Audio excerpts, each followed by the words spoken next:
get familiar. So if you don't know by now, then you should probably get familiar.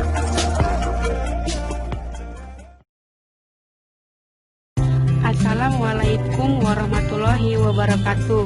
Saya Wela Saleha Berusinulingga dari Fakultas Dakwah dan Komunikasi, jurusan Bimbingan Penyuluhan Islam Universitas Islam Negeri Sumatera Utara.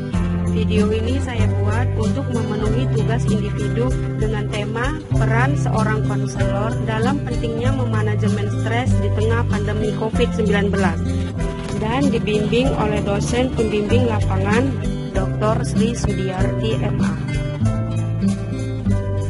COVID-19 adalah penyakit virus corona yang ditemukan pada tahun 2019 dan dilaporkan ke WHO.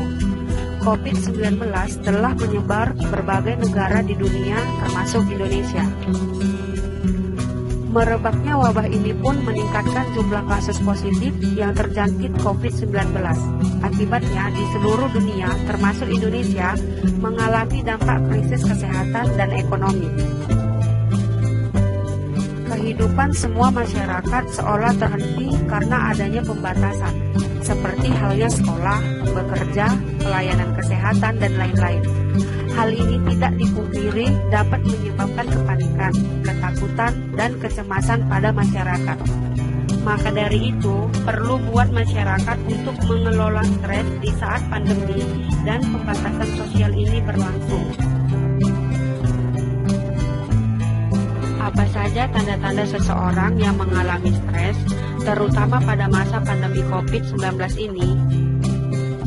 Yang pertama, memiliki rasa khawatir atau takut yang berlebihan sehingga berpikir tidak rasional. Yang kedua, memiliki pikiran negatif terhadap orang yang memiliki tanda-tanda penderita. Yang ketiga, mencari berita mengenai COVID-19 yang berlebihan sehingga tidak dapat memilah berita yang akurat dan dapat memunculkan kecemasan yang membuat seseorang mengalami sulit tidur.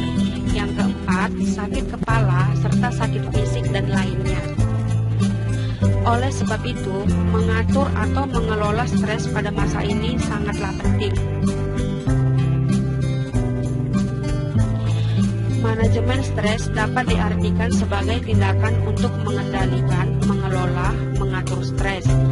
Di saat pandemi ini, yang menjadi sumber stres adalah berita mengenai COVID-19 dan pembatasan sosial yang dilakukan oleh pemerintah yang berdampak negatif bagi masyarakat. Tips manajemen stres di tengah terjadinya pandemi.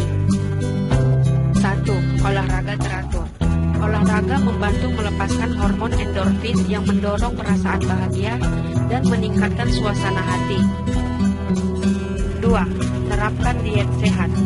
Stres dapat membuat keinginan untuk mengonsumsi makanan tak sehat menjadi meningkat. Tentunya hal ini akan semakin memperburuk suasana hati kita. 3. Batasi akses media.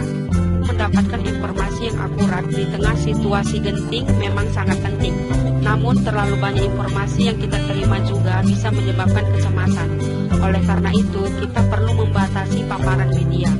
Kita bisa mengambil jeda untuk mengistirahatkan fisik dan pikiran dengan membaca buku yang menghibur atau bermain bersama anak.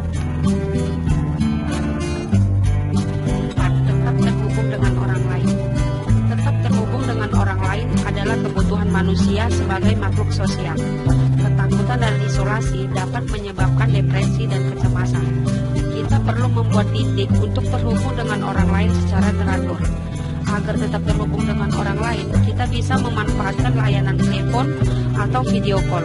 Dengan teknologi tersebut, kita bisa tetap berbincang-bincang dengan keluarga dan teman untuk mengusir rasa bosan dan jenuh. 5. Tidur yang cukup. Kurang tidur akan membuat diri kita semakin merasa stres. Oleh karena itu, pastikan pola tidur terjaga dengan baik untuk membantu kita agar tetap fokus pada pekerjaan dan emosi tetap stabil di tengah situasi genting.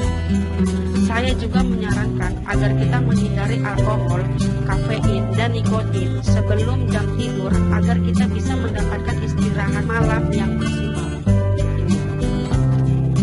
Tetap tenang dan fokus adalah kunci penting di tengah merebaknya virus seperti saat ini. Sekian subscribe, like,